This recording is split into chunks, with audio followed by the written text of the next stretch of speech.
Good morning everyone. Today we are discussing about the mental ability questions.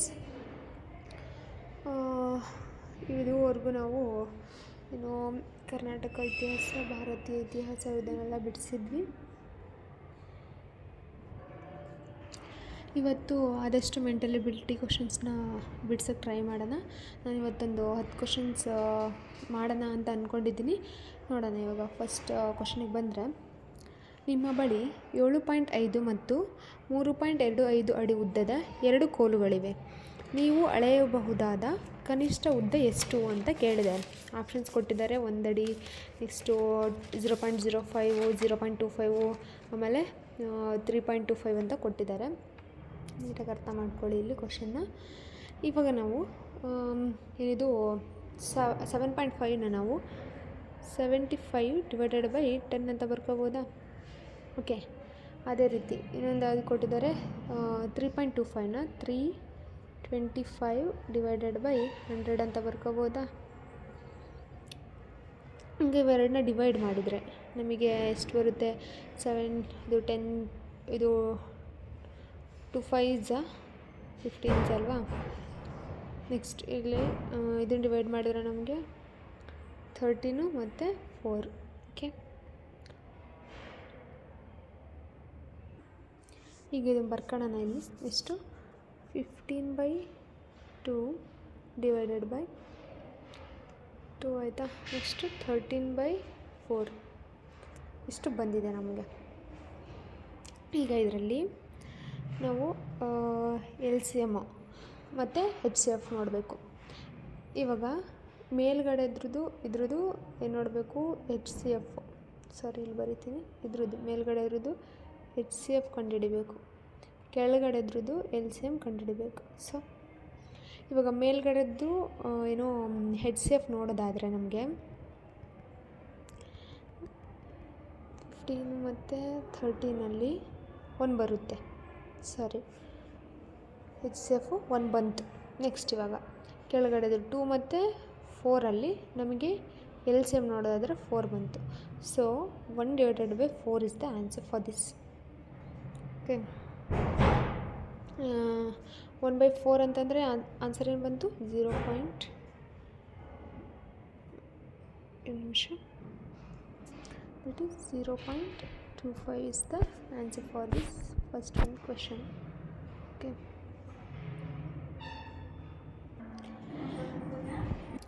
Next ಕ್ವಶನಿಗೆ ಹೋಗೋದಾದರೆ second ಒಂತು ನೋಡಿ. ಸಾಮಾನ್ಯವಾಗಿ ಮೊದಲ ಪುಟದ ಸಂಖ್ಯೆ 1ರಿಂದ ಪುಟ ಸಂಖ್ಯೆ ಹೊಂದಿರುವ ಪುಸ್ತಕವೊಂದರಿಂದ ಒಂದು ಪುಟವನ್ನು ಹರಿಯಲಾಗಿದೆ. ಉಳಿದ ಪುಟಗಳ ಸಂಖ್ಯೆ ಒಟ್ಟು 195 ಆಗಿದೆ. ಹರಿದ ಪುಟ ಈ ಕೆಳಗಿನ ಯಾವ ಸಂಖ್ಯೆಗಳನ್ನು ಹೊಂದಿದೆ? ಇದನ್ನು ಕಂಡುಹಿಡಬೇಕು. ನಾನು ಆಲ್ರೆಡಿ ಆನ್ಸರ್ ಮಾಡಿಬಿಟ್ಟಿದ್ದೀನಿ ಇವತ್ತು ಬಿಡಿಸಿರೋ ಫೋರ್ಟ್ಸಲ್ಲಿ. ಸೊ ಇವಾಗ ನನ್ನ ಜೊತೆ ಬಿಡಿಸೋಣ. ಯಾವ ಥರ ಅಂತ ಹೇಳ್ತೀನಿ. ನಾನು ನಿಮಗೆ ಟ್ರಿಕ್ಸ್ ಹೇಳ್ತೀನಿ. ಇಲ್ಲಿ ಆನ್ಸರು ಫಸ್ಟಿಗೆ ಟಿಕ್ಕಾಗಿರೋದ್ರೆಲ್ಲ ಇಂಪಾರ್ಟೆಂಟ್ ಆಗೋಲ್ಲ, ಟ್ರಿಕ್ಸ್ ಅಷ್ಟೇ ಮ್ಯಾಟರ್ಸ್ ಅಂತ. ಈಗ ಫಸ್ಟು ಇನ್ನು ಯಾವ ಥರ ಬಿಡಿಸೋದು? ಇದಕ್ಕೆ 2 ವೇ ಥರ ಬಿಡಿಸ್ಬೋದು. ಫಸ್ಟ್ನೇದು ಹೇಳ್ತೀನಿ ನೋಡಿ. ಇದನ್ನು ಬಿಡಿಸ್ಬೇಕಾದ್ರೆ ಒಂದು ಫಾರ್ಮುಲಾ ನೆನ್ಪಿಡ್ಕೋಬೇಕು. n × n+1 ಡಿವೈಡೆಡ್ ಬೈ 2 ಅಂತ. ಓಕೆ. ಇದು ಎಷ್ಟೋ ಒಂದು ಮೆಂಟಲ್ ಎಬಿಲಿಟಿ ಕ್ವಶನ್ಸ್ ಬಿಡಿಸ್ಬೇಕಾದ್ರೆ ಯೂಸ್ ಆಗುತ್ತೆ. ಇದು ನೆನ್ಪಿಟ್ಕೊಂಡಿರಿ. ಇನ್ನೊಂದು ವೇ ಯಾವುದಂದರೆ, ಈಗ 1 2 3 4 5 ಈ ಥರ ಪೇಜಸ್ ಇರ್ತವೆ.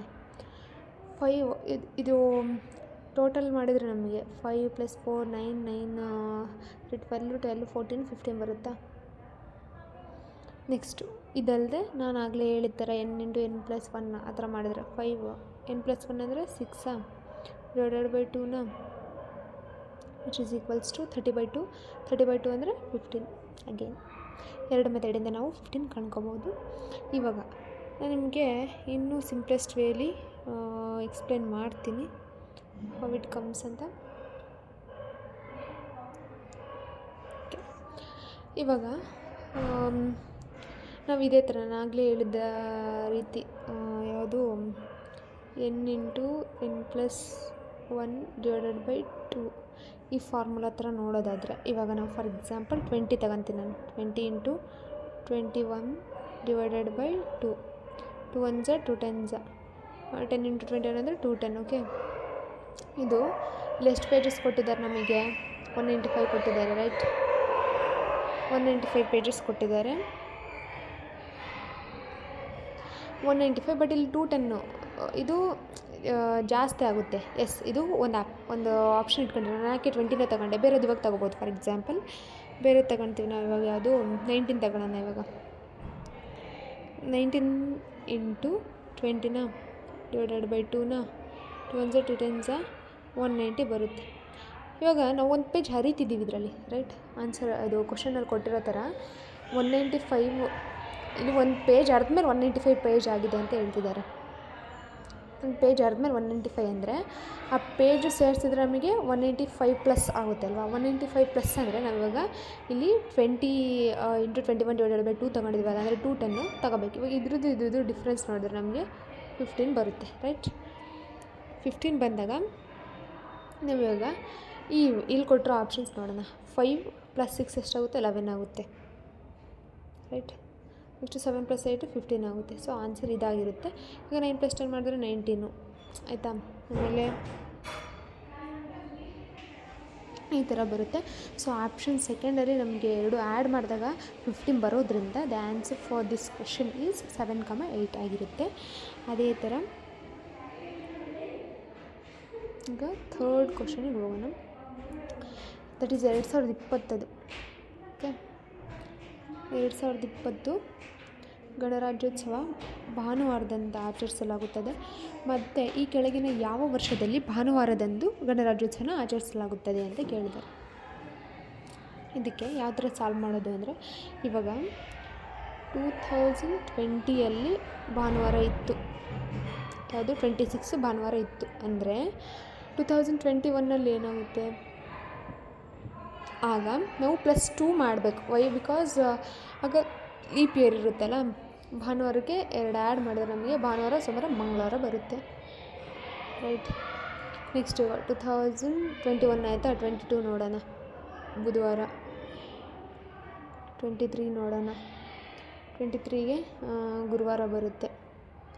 ನೆಕ್ಸ್ಟು 24 ನೋಡೋಣ. 24ಗೆ ಶುಕ್ರವಾರ +2 ಆ್ಯಡ್ ಮಾಡಬೇಕು. ಇಲ್ಲೆಲ್ಲ 4 ಇಯರ್ಸ್ ಬರುತ್ತಲ್ಲ ಗ್ಯಾಪು, ಸೊ +2 ಮಾಡಬೇಕು.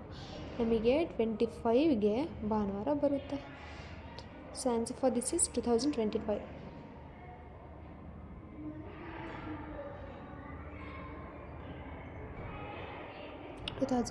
ಆಪ್ಷನ್ 2 ಆಗಿದೆ.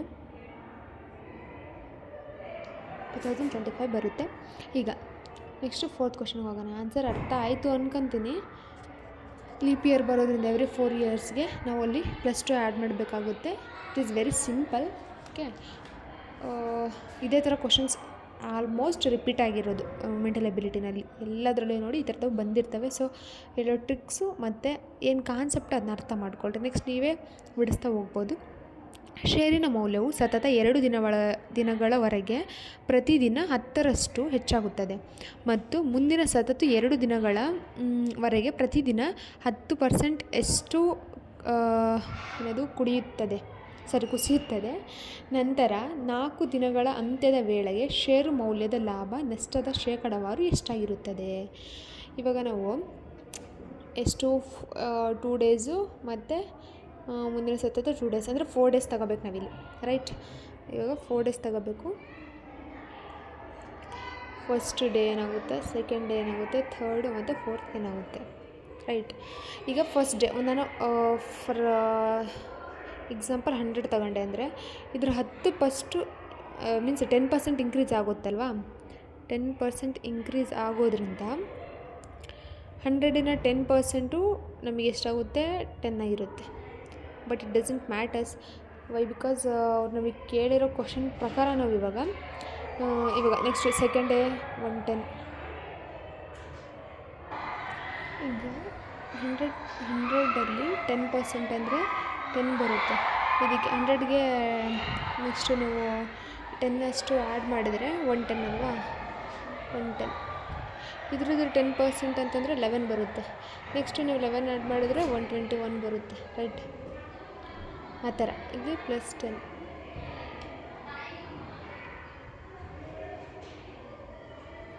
+11. ಇವಾಗ ಇಲ್ಲಿ ಬಟ್ ಇಲ್ಲಿ ಥರ್ಡ್ ಡೇಗೆ ಬರ್ತಾ ಡಿಕ್ರೀಸ್ ಆಗುತ್ತೆ, ಇಲ್ಲೆಲ್ಲ ಇನ್ಕ್ರೀಸ್ ಇದೆ ಇವೆರಡರಲ್ಲೂ. ಇಲ್ಲಿ ಡಿಕ್ರೀಸ್ ಆಗ್ತಾ ಹೋಗೋದ್ರಿಂದ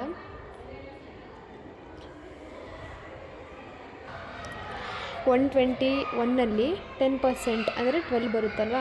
ನಾವು 12ನ ನಾವು ಇದರಲ್ಲಿ ಸಬ್ಟ್ರಾಕ್ಟ್ ಮಾಡಬೇಕು. ಆವಾಗ ನಮಗೆ 108.9 ಸಮಥಿಂಗ್ ಬರುತ್ತೆ.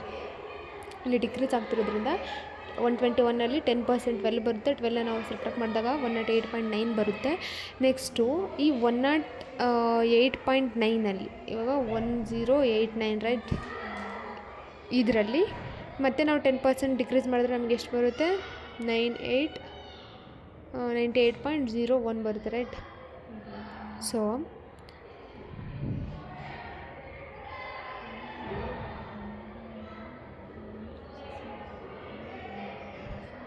ಈಗ 98.0 100ರಲ್ಲಿ 98.01ನ ನಾವು ಮೈನಸ್ ಮಾಡಿದ್ರೆ ನಮಗೆ ಆನ್ಸರ್ ಎಷ್ಟು ಬರುತ್ತೆ? 1.99. ಅಂದರೆ 1.99 ಅಷ್ಟೇನಾಗಿದೆ ಇಲ್ಲಿ ನಷ್ಟ ಆಗಿದೆ.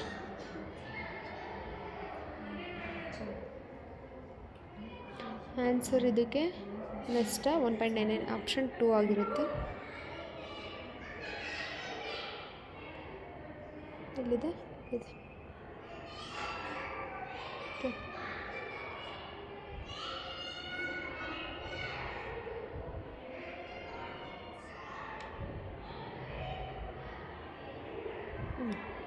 ನೆಕ್ಸ್ಟು 5th ಕ್ವಶನ್ ಏನಂತಂದರೆ ಇಲ್ಲಿ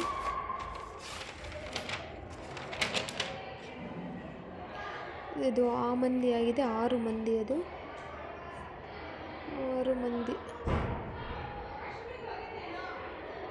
6 ಮಂದಿ ಕಾರ್ಡ್ ಗೇಮ್ ಆಡುತ್ತಿದ್ದಾರೆ. ಸುಜನ್ ಅಜಯ್ನ ಎಡಕ್ಕೆ ಮತ್ತು ಪ್ರವೀಣ್ ಬಲಕ್ಕೆ ಇರುವ ರಾಘವ್ ಕಡೆ ಮುಖ ಮಾಡಿ ಇದ್ದರೆ, ಅಜಯ್ ಧನುಷ್ ಅವರ ಎಡಭಾಗದಲ್ಲಿದ್ದಾರೆ. ಯೋಗೇಶ್ ರಾಘವ ಜೊತೆ ಸೀಟನ್ನು ಬದಲಾಯಿಸಿಕೊಂಡರೆ ಧನುಷ್ ಎಡಭಾಗದಲ್ಲಿ ಕುಳಿತವರು ಯಾರು? Quite tricky. ಈಗ ಎಷ್ಟು ಜನ ಇದ್ದಾರೆ? 6 ಮೆಂಬರ್ಸ್ ಇದ್ದಾರೆ ರೈಟ್. ಈಗ ಫಸ್ಟ್ ಯಾರ್ಯಾರು ಅಕ್ಕಪಕ್ಕ ಕೂತಿರೋದು ನೋಡೋಣ. ರಾಘವ್ ಯಾರ್ಯಾರ ಪಕ್ಕ ಕೂತಿದ್ದಾರೆ? ಇವಾಗ ರಾಘವ್, ಪ್ರವೀಣ್ ಅಜಯ್ನ ಎಡಕ್ಕೆ ಮತ್ತು ಪ್ರವೀಣ್ನ ಬಲಕ್ಕಿದ್ದಾರೆ ತಾನೆ. ರಾಘವ್ ಇಲ್ಲಿದ್ದಾರೆ ಅಂದ್ಕೊಂಡ್ರೆ ಇಲ್ಲಿ ರಾಘವ್ ಯಾರ ಎಡಕ್ಕೆ, ಪ್ರವೀಣ್ನ ಬಲಕ್ಕೆ, ಅಂದರೆ ಇಲ್ಲಿ ಪ್ರವೀಣ್ ಬರ್ತಾರೆ. ಪ್ರವೀಣ್ನ ಬಲ ಮತ್ತು ಅಜಯ್ನ ಎಡ. ಸೊ ಓಕೆ, ಅದಾದಮೇಲೆ ಅವ್ರು ಯಾರು ಆಪೋಸಿಟ್ ಕೂತಿರೋದು? ಸುಜನ್ ಆಪೋಸಿಟ್ ಕೂತಿರೋದು. ಅದಾದಮೇಲೆ ಇನ್ನು ನೆಕ್ಸ್ಟು 2 ಇದಕ್ಕೆ ಕೊಟ್ಟಿದ್ದಾರೆ. ಅಲ್ಲಿ ಇನ್ನು ಉಳಿದಾರೆ ಯಾರು? ಯೋಗೇಶ್ ಮತ್ತು ಪ್ರವೀಣ್. ಧನುಷ್, ಯೋಗೇಶ್ ಮತ್ತು ಪ್ರವೀಣ್ ಇರೋ ಜೊತೆ ಸೀಟನ್ನು ಬದಲಾಯಿಸಿಕೊಂಡರೆ ಅದು ಲಾಸ್ಟಲ್ಲಿರೋದು. ಇರೋ ಆಪೋಸಿಟು ಅಜಯ್ ಇದ್ದಾರೆ, ಧನುಷ್ ಅವರ ಎಡಭಾಗದಲ್ಲಿದ್ದಾರೆ. ಇವಾಗ ಅಜಯ್ ಎಲ್ಲಿದ್ದಾರೆ? ಅಜಯ್ ಇವರು ಎಡಭಾಗಕ್ಕೆ ಧನುಷ್ ಇದ್ದಾರೆ.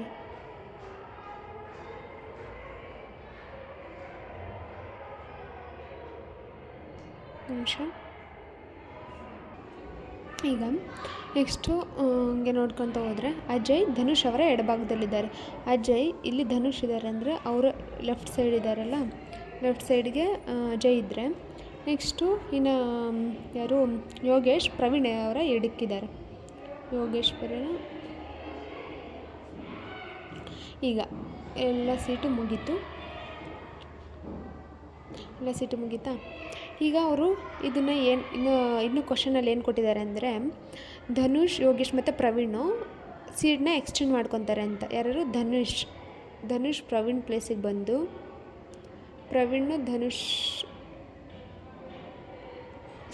ಧನುಷ್ ಪ್ಲೇಸಿಗೆ ಪ್ರವೀಣ್ ಬಂದು, ಪ್ರವೀಣ್ ಪ್ಲೇಸಿಗೆ ಧನುಷ್ ಬಂದು, ಅದೇ ರೀತಿ ಯೋಗೇಶ್ ಪ್ಲೇಸಲ್ಲಿ ಯಾರು?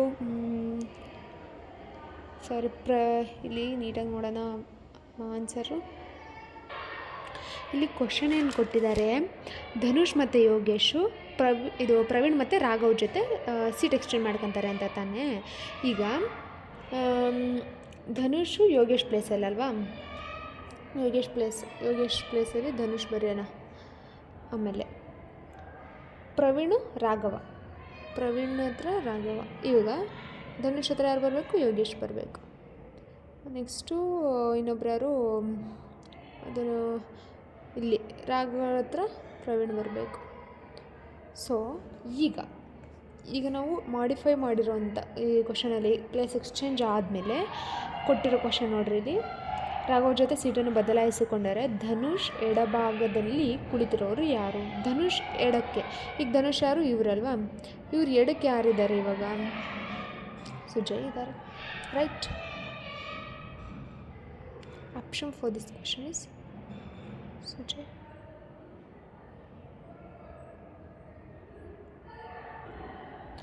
ನೆಕ್ಸ್ಟ್ ಕ್ವಶನ್ ಓದೋಣ. ಇಬ್ಬರು ಹೆಣ್ಣು ಮಕ್ಕಳು ಒಟ್ಟಿಗೆ ಕುಳಿತುಕೊಳ್ಳುವಂತಹ ರೀತಿಯಲ್ಲಿ ಒಂದು ಸಾಲಿನಲ್ಲಿ 4 ಹುಡುಗರು ಮತ್ತು 2 ಹೆಣ್ಣು ಮಕ್ಕಳು ಕೂರಿಸ್ಬೇಕು. ಎಷ್ಟು ವಿವಿಧ ಬಗೆಗಳಲ್ಲಿ ಅವರನ್ನು ಕೂರಿಸಬಹುದಾಗಿದೆ ಅಂತ ಕೊಟ್ಟಿದ್ದಾರೆ. ಇಲ್ಲಿ ಇದು permutation and combination concept apply ಮಾಡಬೇಕಾಗುತ್ತೆ, ಸರಿನಾ? ಈಗ ಇಬ್ಬರು ಹೆಣ್ಮಕ್ಳು ಅಂದರೆ ಗರ್ಲ್ 1 ಗರ್ಲ್ 2 ಇದು ಒಂದಾದರೆ ಬಾಯ್ ಬಾಯ್ ಬಾಯ್ ಬಾಯ್, ರೈಟ್. ಈ ಥರ 5 ಅವ್ರು 4 ಗಂಡು ಮಕ್ಕಳು, ಇಬ್ಬರು ಹೆಣ್ಮಕ್ಳನ್ನ ಜೊತೆ ಕೂರಿಸಿ ಒಂದು ಇದು ಮಾಡಿದ್ರೆ ಇಲ್ಲಿ 5 ಫ್ಯಾಕ್ಟೋರಿಯಲ್ ಅಂತ ತಗೊಳ್ತೀನಿ, ರೈಟ್. ಈಗ ಇದು ಗರ್ಲ್ 1 ಗರ್ಲ್ 2 ಅಂತ ನಾನು ಹೇಳಿದೆ. ಇದನ್ನು ಎಕ್ಸ್ಟೆಂಡ್ ಮಾಡಿ G2 G1 ಮಾಡಿ ನಾವು ಮಾಡಿದ್ವಾದರೆ ಅದೇ ಮತ್ತು 5 ಫ್ಯಾಕ್ಟೋರಿಯಲ್ ಥರ ಕೂರಿಸ್ಬೋದು. 5 ಫ್ಯಾಕ್ಟೋರಿಯಲ್ ಪ್ಲಸ್ 5 ಫ್ಯಾಕ್ಟೋರಿಯಲ್ ಎಷ್ಟಾಗುತ್ತೆ ಅಂತ ನೋಡಿ.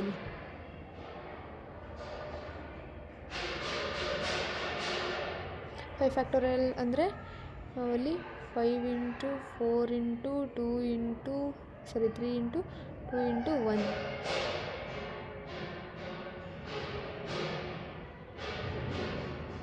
3 ಇಂಟು 2 ಇಂಟು 1 ಅಂದರೆ 5 4 20 23 60 62 80 ಆಗುತ್ತೆ, ರೈಟಾ? 2 3 6 4 24 24 120 ಆಗುತ್ತೆ, ರೈಟ್. 120 ಆಗುತ್ತೆ ಅದು. 2 3 6 6 4 24 24 ಇಂಟು 5 5 4 ಎಷ್ಟು 21 5 2 10 11 ಸರಿ 120 ಆಗುತ್ತೆ. 120, ರೈಟ್. 120 ಮತ್ತು ಇನ್ನೊಂದು 5 ಫ್ಯಾಕ್ಟರ್ ಹೇಳಿದೆವಲ್ಲ 120 ಸೇರಿಸಿದ್ರೆ 240. ಈ ಥರ ನಾವು ಮಾಡ್ಬೋದು. ಇನ್ನೂ ಒಂದು ಆಲ್ಟರ್ನೇಟಿವ್ ಮೆಥಡ್ ಇದೆ, ಮೀನ್ಸ್ ಇಲ್ಲಿ ನಾವು ಏನು ಮಾಡ್ಬೋದು, 5 ಫ್ಯಾಕ್ಟೋರಿಯಲ್ ಅಂತಲೇ ಅದು 2 ಸಾರಿ ಬರೋದ್ರಿಂದ 5 ಫ್ಯಾಕ್ಟೋರಿಯಲ್ ಇಂಟು 2 ಫ್ಯಾಕ್ಟೋರಿಯಲ್ ಅಂತ ಮಾಡ್ಬೋದು. ಆವಾಗಲೂ ನಮಗೆ ಆನ್ಸರು 240 ಅಂತಲೇ ಬರೋದು. ಓಕೆ,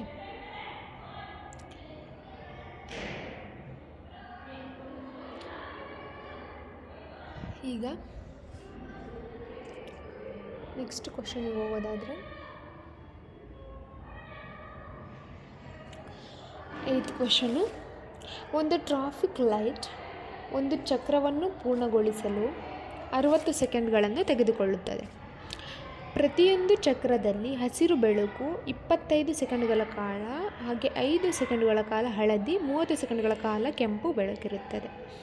ಯಾದೃಚ್ಛಿಕವಾಗಿ ತೆಗೆದುಕೊಂಡ ಸಮಯದಲ್ಲಿ ಬೆಳಕು ಹಸಿರು ಬಣ್ಣ ಆಗದಿರುವಿಕೆಯ ಸುಲಭವನೀಯತೆ. ಇವಾಗ ನಾವು ಗ್ರೀನ್ ಕಲರ್ ಲೈಟ್ನ ಬಿಟ್ಬಿಡಬೇಕು.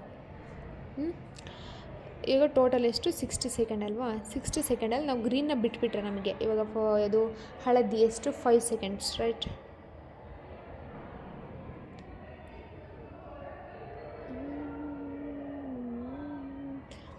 ಅದಾದಮೇಲೆ 25 ಸೆಕೆಂಡ್ಗಳ ಕಾಲ ಹಸಿರು ಬಿಟ್ಬಿಟ್ಟಿದ್ದೀವಿ, 5 ಸೆಕೆಂಡ್ಗಳ ಕಾಲ ಹಳದಿ, 30 ಸೆಕೆಂಡ್ಗಳ ಕಾಲ ಕೆಂಪು, 30 ಇಲ್ಲಿ ಬರ್ಕೊಳ್ಳೋಣ. ಸೊ ಟೋಟಲ್ ಎಷ್ಟಾಯಿತು 35 ಔಟ್ ಆಫ್ 60 ಆಯಿತು. ನೆಕ್ಸ್ಟ್ ಇದನ್ನು ಡಿವೈಡ್ ಮಾಡಿ, 35 ಔಟ್ ಆಫ್ 35/60ನ ಡಿವೈಡ್ ಮಾಡಿದರೆ ನಮಗೆ ಆನ್ಸರ್ ಎಷ್ಟು ಬರುತ್ತೆ? 7s are 12s right. Answer 7/12 ಬರುತ್ತೆ. ಇಲ್ಲ ಆನ್ಸರ್ ಏನು ಹೇಗಿದ್ರೆ ಥರ್ಡ್.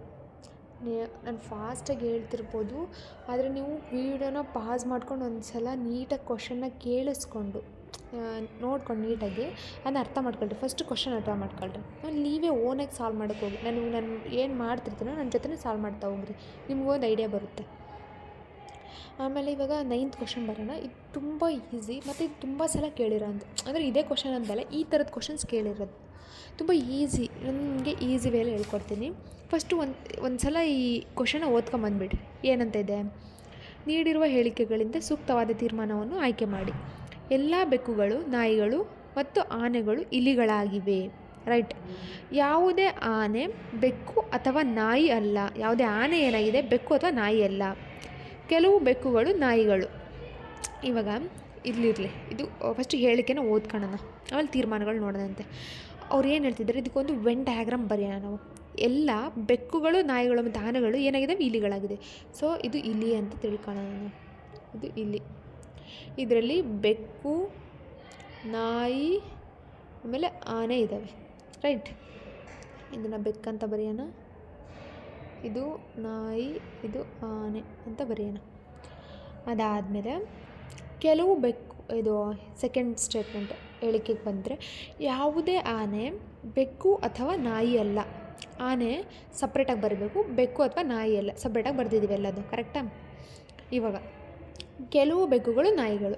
ಸೊ ಇದು ಇವೆರಡಕ್ಕೂ ರಿಲೇಷನ್ ಇದೆ. ನಾನು ಇವಾಗ ಇದನ್ನು ನೀಟಾಗಿ ಬರಿತೀನಿ ನೋಡಿ. ಈಗ ಬೆಕ್ಕು ಮತ್ತು ನಾಯಿಗೆ ರಿಲೇಷನ್ ಇದೆ. ಕೆಲವು ಬೆಕ್ಕು, ಇದಿಷ್ಟು ಪಾರ್ಟ್ ಐತಲ್ಲ, ಇದು ನಾಯಿನೂ ಆಗಿದೆ, ಬೆಕ್ಕೂ ಆಗಿದೆ. ರೈಟ್. ಸೊ ಇದ್ರ ರಿಲೇಷನ್ ಈ ಥರ ಬರುತ್ತೆ. ಇವಾಗ ನಾವು ಹೇಳಿಕೆಗಳನ್ನ ಈ ಥರ ಅರ್ಥ ಮಾಡ್ಕೊಂಡು ವೆನ್ ಡಯಾಗ್ರಾಮ್ ಬರೆದಿದ್ದೀವಿ. ಅವ್ರು ಕೊಟ್ಟಿರೋ ಕ್ವಶನ್ನ ನೋಡೋಣ ಇವಾಗ. ಯಾವುದೇ ಇಲಿ, ಬೆಕ್ಕು, ನಾಯಿ ಹಾಗೆಯೇ ಆನೆ ಅಲ್ಲ. ಅಂದರೆ ಈ ಇಲಿ ಅನ್ನೋದು ಬೆಕ್ಕು, ನಾಯಿ ಮತ್ತು ಆನೆ ಅಲ್ಲ ಅಂತ ಹೇಳ್ತಿದ್ದಾರೆ. So this statement is wrong. Right ಅಲ್ವಾ? ಎಲ್ಲ ಇಲಿ ಏನಾಗಿದೆ, ಬೆಕ್ಕು, ನಾಯಿ ಮತ್ತು ಆನೆ ಆಗಿದೆ. ಬಟ್ ಇವ್ರು ಕೊಟ್ಟಿರೋ ಸ್ಟೇಟ್ಮೆಂಟಲ್ಲೇನು ಇಲಿ, ನಾಯಿ, ಬೆಕ್ಕು ಮತ್ತು ಆನೆ ಇಲ್ಲ ಅಂತ ಹೇಳ್ತಾರೆ. ನಾವು ಹೇಳಿಕೆ ಮತ್ತು ತೀರ್ಮಾನ ಎರಡನ್ನೂ ನೋಡಬೇಕಿಲ್ಲಿ. ಹೇಳಿಕೆ ಕೊಟ್ಟಿರೋದ್ರಲ್ಲಿ ಈ ಥರ ಕೊಟ್ಟು, ತೀರ್ಮಾನ ಈ ಥರ ಕೊಟ್ಟಿದ್ರೆ ತೀರ್ಮಾನ ರಾಂಗ್ ಅಂತ.